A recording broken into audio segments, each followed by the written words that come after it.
6:45 a.m. This is the Sri Lanka Broadcasting Corporation. The news, edited by J. Yogaraj and read by Mario Vijayavardhana. The headlines. The President launches the International Climate Change University. Sri Lanka's economy is expected to show positive results next year. The Education Minister says school textbooks and uniform materials will be distributed before the commencement of the first term. The Vocational Training Authority VTA launches special training programs to make the future bright, irrespective of any result at the GCE Ordinary Level exam. Pakistan and Sri Lanka call for cementing bilateral ties in diverse sectors. In news overseas, over 130 Chinese ships gather in the Philippines' EEZ in the South China Sea, Manila says. In sports news, rugby, defending champions, the Kandy Sports Club scored 4 tries and one was goal to earn a 22-13 victory over the CHNFC. In a bid to address the pressing challenges posed by climate change and the need for robust institutional frameworks, President Ranil Wickremesinghe officially launched the International Climate Change University ICCU yesterday. The President emphasized the necessity of institutional changes following the Paris Climate Agreement and highlighted the absence of alternative bodies to effectively tackle the ongoing climate crisis. President Wickremesinghe underlined that despite the global commitment to the Paris Agreement, no significant institutional changes were implemented to assist the world in achieving the agreed-upon targets. Recognizing the urgency of the situation, the ICCU aims to fill this void by developing postgraduate level capacity building, serving as a crucial support system for climate sciences. The campus for the ICCU is set to be established on initially allocated 600 acres of land in Sri Lanka. However, President Wickremesinghe clarified that the university will not be confined to Sri Lanka. It will be an international stakeholder university, welcoming collaboration and contributions from around the world. Highlighting the global nature of climate responsibility, President Wickremesinghe announced that Bangladesh, the Seychelles and Moldova have already pledged their support to the ICCU. He emphasized that climate action is not the sole responsibility of any single nation and called upon the international community to join hands in this endeavor. Meanwhile, President Ranil Wickremesinghe unveiled the groundbreaking Tropical Belt Initiative, a visionary plan aimed at addressing the challenges of global warming and securing sustainable development for nations within the tropical belt in a compelling address delivered at COP28 held in Dubai, the UAE, on Saturday. The President's speech highlighted the urgency of the initiative, emphasizing the need for a paradigm shift in climate funding and a multilateral approach to achieve meaningful results. The government has allocated 517 billion rupees for provincial education ministries. The Minister of Education, Dr. Susil Premajant, says it is an increase of 55 billion rupees compared to the last year's allocation. He added measures will be taken to distribute school textbooks and uniform materials at the beginning of the year. This means the textbooks will be distributed before the commencement of the first term. Apart from the government, it has also planned to provide free midday meals for 1.6 million of school children and provide shoe vouchers for over 7,000 students. The Minister of Education disclosed these plans when he met the Mahanayakathera of the Malwatu chapter, Most Reverend Tibbatuave Sri Sumangala Thera in Kandy last morning. Pakistan and Sri Lanka have emphasized the need to deepen and strengthen the long-standing cooperation in the political, economic and cultural domains, focusing on enhancing people-to-people ties. The resolve came at a meeting between Pakistan's caretaker Prime Minister Anwar ul Haq Khakha and the Sri Lankan President Ranil Wickremesinghe on the sidelines of the COP28 summit in Dubai. The two leaders expressed satisfaction over the close and amicable nature of the bilateral relations between the two countries, highlighting the goodwill towards the people of both nations. Speaking on the occasion, the Sri Lankan President highlighted Sri Lanka's efforts and initiatives to overcome economic challenges and the crisis of excessive debt. Pakistan's caretaker Prime Minister Anwarul Haq Khaka in turn briefed the Sri Lankan President on Pakistan's endeavours for economic upliftment.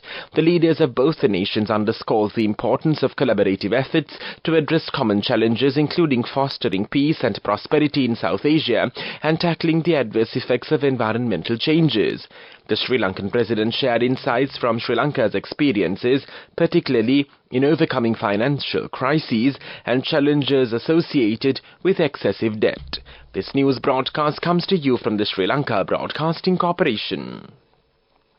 The Sri Lanka Vocational Training Authority launches the new term of training education next year for the benefit of the students who sat for the GCE Ordinary Level Examination. Accordingly, effective measures have been taken to absorb students for next year. This program will focus on making the students' future a success.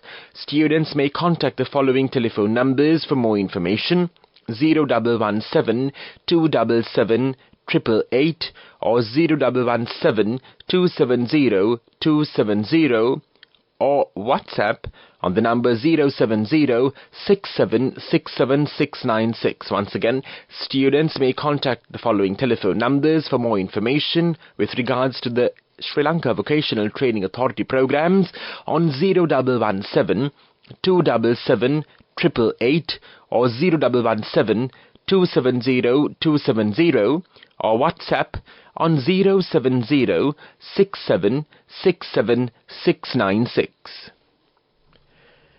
State Minister Ranjit Singh Balapitia says the economy of the country is expected to show positive results by next year.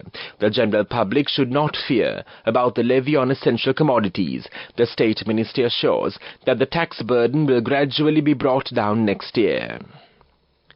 The second independent wind power project will be established in the Muthurajavala area. This will generate 350 megawatts of power. The project will be completed by 2026. A sum of 750 million rupees will be invested on this project.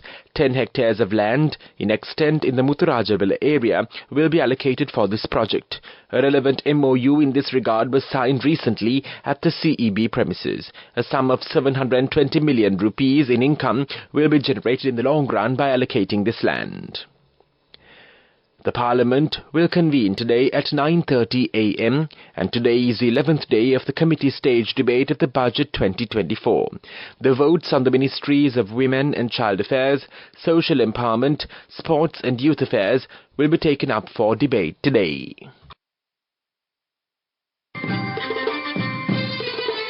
The main news story is brought to you by Sinhala Mahatmya.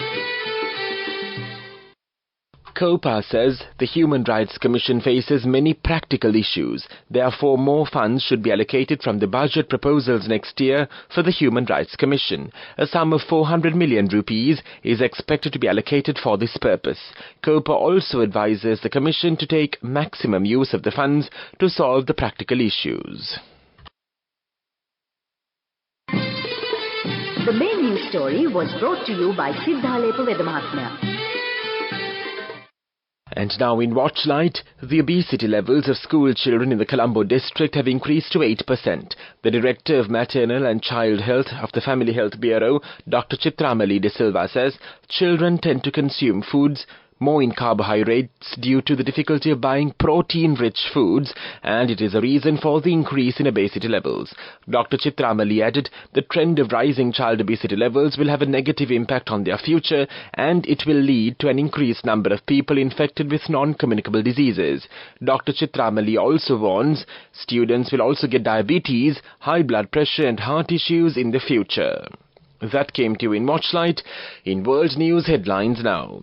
Over 130 Chinese ships gather in the Philippine EEZ in the South China Sea, Manila says.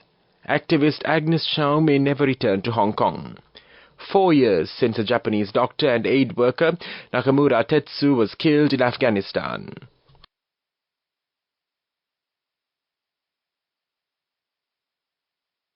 The Philippines says more than 130 Chinese ships have gathered in part of its exclusive economic zone in the South China Sea.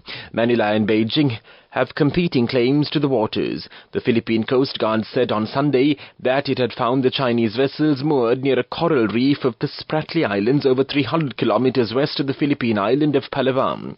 The Philippines says waters around the reef are part of its EEZ, but Beijing has de facto control of the reef. Agnes Chow, a prominent Hong Kong activist who was jailed in 2020 for her role in a pro-democracy protest, says she is now in Canada and will probably never return to Hong Kong. Chow updated her Instagram account for the first time in about 2 years on Sunday. She revealed that she is currently in Toronto and had left Hong Kong in September. Chow was released from prison in June 2021.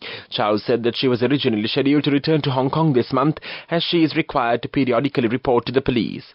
But she said that she has decided not to go back. She cited as reasons the situation in Hong Kong, her personal safety, as well as her physical and mental health.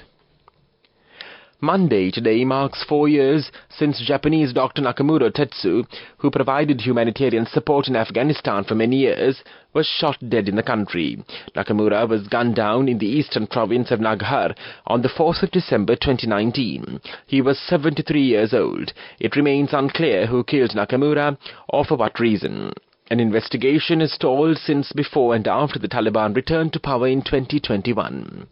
And now the main points of the world news segment once again. Over 130 Chinese ships gather in the Philippine EEZ in the South China Sea, Manila says. Activist Agnes Chow may never return to Hong Kong. 4 years since the Japanese doctor and aid worker Nakamura Tetsu was killed in Afghanistan. That was world news, and now in development news, the government of India will be implementing a hybrid renewable energy systems project on 3 islands off Jaffna, namely Nainativu, Anlaitivu and the Delft Islands, the High Commissioner of India to Sri Lanka, Gopal Bagle, said during a part of a 3-day visit to the northern province. The government of India has committed to support this project with grants to address the energy needs of the inhabitants of these islands, an Indian High Commission release said. Interacting with representatives of the cooperatives at Pasayur in the Jaffna Peninsula, the High Commissioner stressed that India is striving to bring benefits of scientific research and expertise for commercially sustainable development of fisheries in Sri Lanka, including in the northern province, so that the benefits can directly reach the fishermen and the common people. Deep freezers were donated to 15 fishermen cooperatives for the use of the fishermen in the Jaffna region. That was development news, and now in sports news. Defending champions Kandy Sports Club scored 4 tries and 1 was goal to earn a 22-13 victory over CHNFC, who scored 1 goal and 2 penalties in the Nippon Paint A Division League first round rugby game played at the Nittabellas rugby grounds. The first half ended 17-3 in Kandy Sports Club's favour. The Kandy Sports Club started the game very fast and went on to score in the 8th minute off a scrum. Tirina Bandara scored and Tharindu Ratwatte missed the goaling from a kicking range, and Kandy Sports Club led 5. Much was expected from the CHNFC, but they failed to produce the type of rugby they are capable of. Anyway, in the 25th minute, they were able to put over a penalty off the boot of Hirosha Netmina to make the score 5-3. After this, both the Kandy Sports Club and the CHNFC Ruggerites did lots of spoiling work. It was indeed a heartening sight to see. Much hard and low tackling from the two teams worried the opponents' threes whenever they had the ball. Go ekakiyana youth කට life එකේ change එකට නියමෙට set වෙන්න ඇස් වහගෙන දැකපු හින හැබැ කරන්න youth එකට නියමෙට set වෙන friendship එක මෙන්න. The all new NSB Ithru Mithru account. NSB IM, a plan for your dream. Business News, sponsored by National Savings Bank, the safest place for your money.